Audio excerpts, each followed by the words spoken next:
Hey everyone, this is my organizational toolbox by me, Aniston Tips, and we have a couple quotes on here. You were born with all the tools you need to become a great success.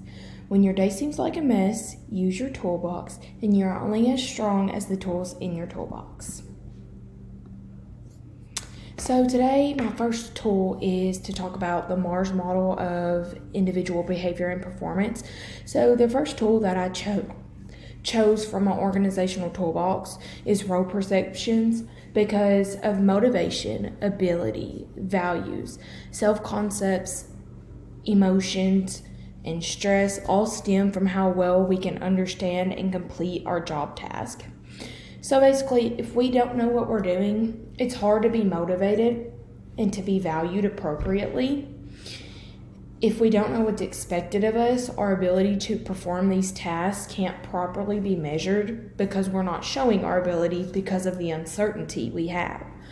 Our emotions and stress are also shown based on the types of situations we put in.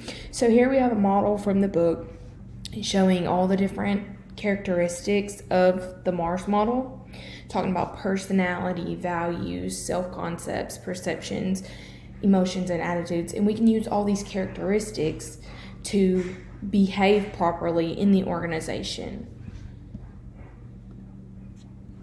Next, we're going to talk about team effectiveness. So my tool from the team effectiveness model is about team roles, dealing with the norming stage. And so we had done an exercise or a discussion talking about how a group we had been in before for a project and what we felt like was missing and how we could make that better.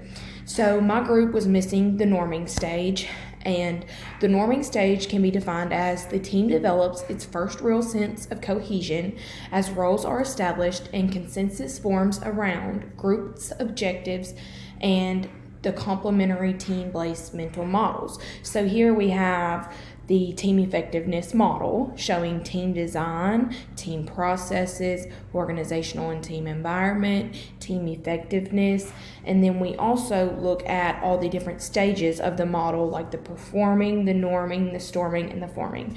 And so what one of my groups was missing was the norming stage, and it made it hard for every member to know what they were supposed to do. And I think that made it hard for the member to complete their part by the certain date because they didn't know what they were supposed to do simply because we didn't assign it. So there was some cohesion missing within the group. Next, my third one is about influencing in leadership because I think that is the biggest thing in leadership. You are supposed to influence your followers while influencing yourself.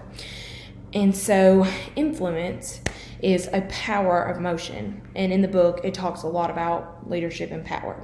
And so it applies to one or more sources or contingencies of power in an attempt to alter another person's beliefs and feelings and behaviors.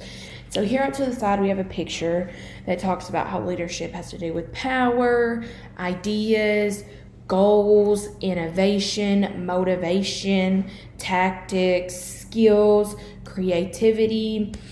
And so one of the things I would like to talk about in a leader is about how legitimate power can be used. And the reason why I like legitimate power is because when a leader uses their legitimate power, it's like, oh, hey, I'm a manager, but I'm using my power to better benefit the organization by influencing you on the reason why I want this task done this way.